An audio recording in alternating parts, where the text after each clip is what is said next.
അങ്ങനെ പള്ളിപ്പെരുന്നാളൊക്കെ കഴിഞ്ഞ് പിറ്റേന്ന് ദേ ഹോസ്റ്റലിലേക്ക് പോരുമ്പോൾ ഒരു തണ്ട് മണി പ്ലാന്റും കൊണ്ടുവന്നു കേട്ടോ.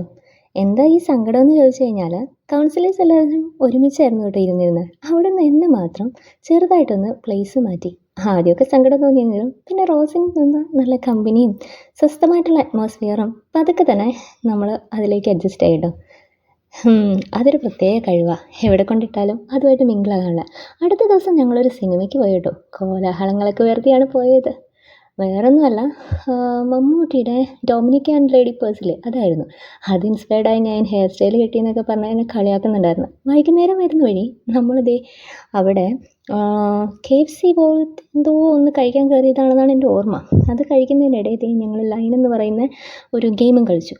ഇത് അടുത്ത ദിവസത്തെ ഡിന്നറാട്ടോ. കാരണം അത്ര ഹെവി ആയിട്ട് കഴിച്ചതുകൊണ്ട് അന്ന് ഞങ്ങൾ ആരും ഒന്നും കഴിച്ചിട്ടില്ല എന്നാണ് എൻ്റെ ഊഹം. അങ്ങനെ ഡിന്നറെല്ലാം കഴിച്ച് ഹായ് ബൈ ഒക്കെ പറഞ്ഞിട്ട് റൂമിലേക്ക് പോയി. ഞാൻ ഒറ്റയ്ക്കാണെന്ന് കരുതിയിട്ട് ആനും എൻ്റെ കൂടെ റൂമിൽ കൂട്ടുകിടക്കാൻ വന്നു കേട്ടോ. ഞാൻ രാവിലെ എഴുന്നേൽക്കുന്ന സ്വഭാവമുണ്ട്.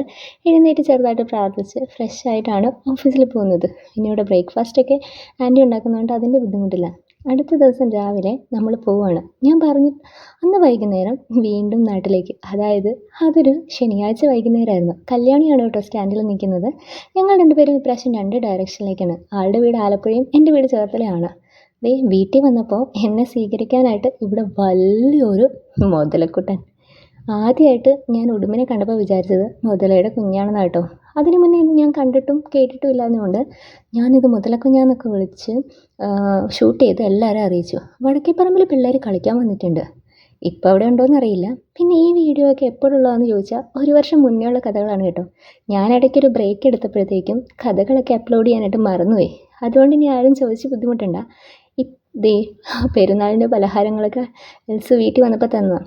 ഇപ്പം എനിക്കും ഈ വീടിനൊക്കെ ചെറിയ മാറ്റം വന്നിട്ടുണ്ട്. 1.5 വർഷം മുന്നുള്ള കാര്യങ്ങളല്ലേ, അതിൻ്റേതായ മാറ്റങ്ങൾ. പിറ്റേ ദിവസം തിങ്കളാഴ്ച എപ്പോഴും ചെയ്യാറുള്ള പോലെ ഓട്ടോ പിടിച്ച് അതിരാവിലെ തന്നെ പ്രൈവറ്റ് ബസ് സ്റ്റാൻഡിലേക്ക്. നമ്മുടെ നാട്ടിൽ നിന്നുള്ള രാവിലത്തെ ബസ് 6:20-നാണല്ലോ. പക്ഷെ അതിന് വന്നു കഴിഞ്ഞാൽ 6 മണീൻ്റെ ബോട്ട് പിടിക്കാൻ പറ്റത്തില്ല. അതുകൊണ്ട് ഓട്ടോ എടുത്താണ് ഞാൻ വരുന്നത്. ശരിക്കും ഒരു കുഞ്ഞു പ്രാന്ത് തന്നെയാണ്.